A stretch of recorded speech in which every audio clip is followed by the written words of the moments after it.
Hi friends, എല്ലാവർക്കും tasty kitchen സ്റ്റോറീസിലേക്ക് സ്വാഗതം. ഇന്നത്തെ നമ്മുടെ റെസിപ്പി ഒരു കട്ട്ലറ്റിൻ്റെതാണ്.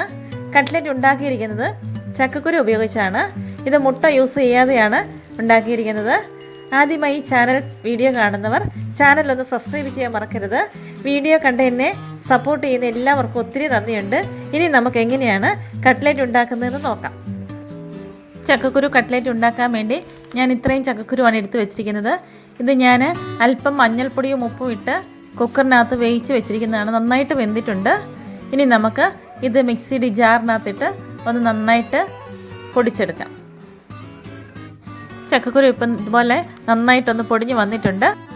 ഇനി ഞാൻ എടുത്ത് വെച്ചിരിക്കുന്നത് 2 ചെറിയ ഉരുളക്കിഴങ്ങ് വേവിച്ചതും ചെറിയൊരു കഷ്ണം ബീട്രൂട്ട് വേവിച്ചതുമാണ്. ഇതും ഉപ്പും മഞ്ഞളും ഇട്ടാണ് വേവിച്ച് വെച്ചിരിക്കുന്നത്. നന്നായിട്ട് വെന്തിട്ടുണ്ട്. ഇത് ഇങ്ങനെ കൈ കൊണ്ടൊന്ന് പൊടിച്ചെടുക്കാം നന്നായിട്ട്.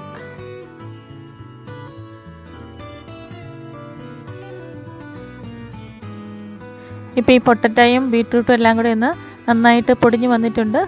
ഇതും കൂടെ നമ്മൾ പൊടിച്ച് വെച്ചിരിക്കുന്ന ചക്കക്കുരുയിലേക്ക് ചേർക്കുകയാണ്.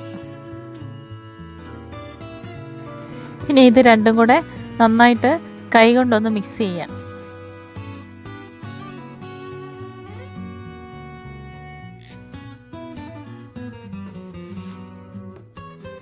അടുത്തായിട്ട് ഞാൻ എടുത്ത് വെച്ചിരിക്കുന്നത് 2 ചെറിയ സവോള ഇങ്ങനെ ചെറുതാക്കി അരിഞ്ഞതാണ്.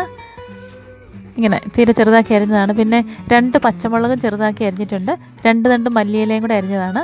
ഇത് നമുക്ക് എണ്ണയ്ക്കകത്തിട്ടൊന്ന് വഴറ്റിയെടുക്കാം. വഴറ്റാൻ വേണ്ടി ഞാനൊരു പാത്രത്തിൽ എണ്ണ ഒഴിച്ച് സ്റ്റൗവിൽ വെച്ചിട്ടുണ്ട്. അതിലേക്ക് ഞാൻ ഈ സവോള അരിഞ്ഞ് വെച്ചിരിക്കുന്ന സവോളയും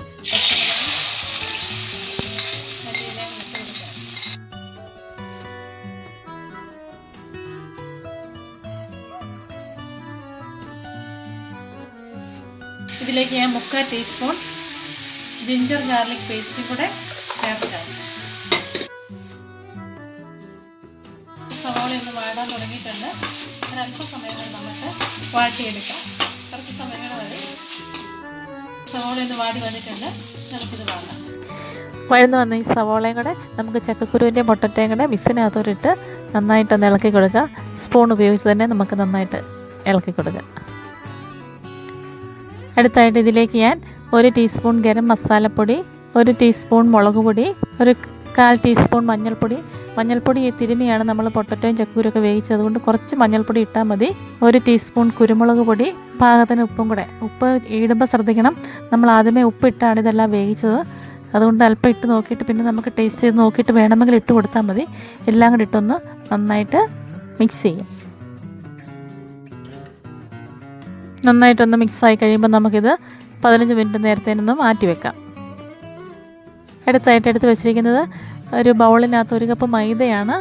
ഇത് നന്നായിട്ടൊന്ന് കുഴച്ചിട്ട് നമ്മുടെ കട്ട്ലറ്റ് ഒന്ന് കവർ ചെയ്തെടുക്കാൻ വേണ്ടി എടുത്ത് വെച്ചിരിക്കുന്നതാണ്.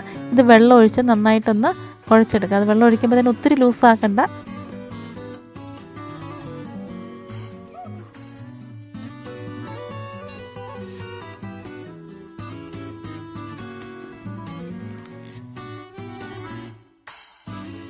ഈ ഒരു തിക്നെസ്സിൽ നമുക്ക് മൈദ കുഴച്ചെടുത്താൽ മതി.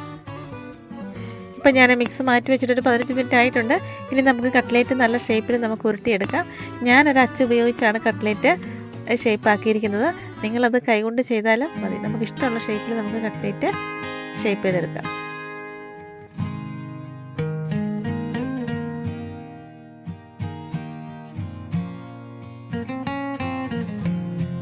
ഇപ്പോൾ കട്ട്ലേറ്റ് എല്ലാം ഈ ഒരു ഷേപ്പിൽ ഞാൻ ഉണ്ടാക്കി വെച്ചിട്ടുണ്ട്. ഇനി നമുക്ക് കട്ട്ലേറ്റ് നമുക്ക് മൈദക്കകത്ത് മുക്കിയിട്ട് എടുത്ത് വെച്ചിരിക്കുന്ന റൊട്ടിപ്പൊടി ബ്രെഡ് ക്രംസിലും കൂടെ മുക്കി എണ്ണയ്ക്കകത്തോട്ട് ഇടുകയാണ്. മുക്കി കഴിഞ്ഞാൽ പിന്നെ നമ്മൾ വെച്ചേക്കേണ്ട, മുക്കി ഉടനെ തന്നെ എണ്ണയ്ക്കകത്തോട്ട് ഇടുകയാണ്.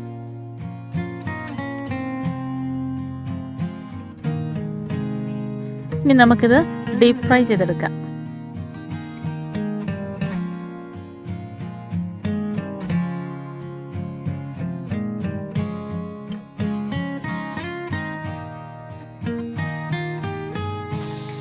മറിച്ചിട്ട് കൊടുക്കാം.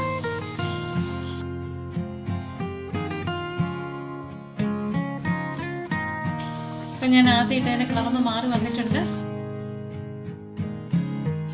ഇപ്പം എണ്ണയ്ക്കകത്ത് ആദ്യം ഇട്ടതൊന്നായി വന്നിട്ടുണ്ട്. ഒരു ബ്രൗൺ നിറമായിട്ടുണ്ട്. ഇനി നമുക്കത് എണ്ണയ്ക്കകത്ത് കോരിയെടുക്കാം. എല്ലാം ഒന്ന് മറിച്ചിട്ട് കൊടുക്കണം. അപ്പുറം നന്നായിട്ട് പൊരിയണം. ഇപ്പം നമ്മുടെ ചക്കക്കുരു കട്ട്ലേറ്റ് റെഡി ആയിട്ടുണ്ട്. നിങ്ങളും ഇത് വീട്ടിലൊന്ന് ചെയ്ത് നോക്കണം. പെട്ടെന്ന് ഉണ്ടാക്കിയെടുക്കാനായിട്ട് സാധിക്കും. വീഡിയോ ഇഷ്ടപ്പെട്ട് കഴിഞ്ഞാൽ ഒന്ന് ലൈക്ക് ഷെയർ ചെയ്യാൻ മറക്കരുത്. താങ്ക്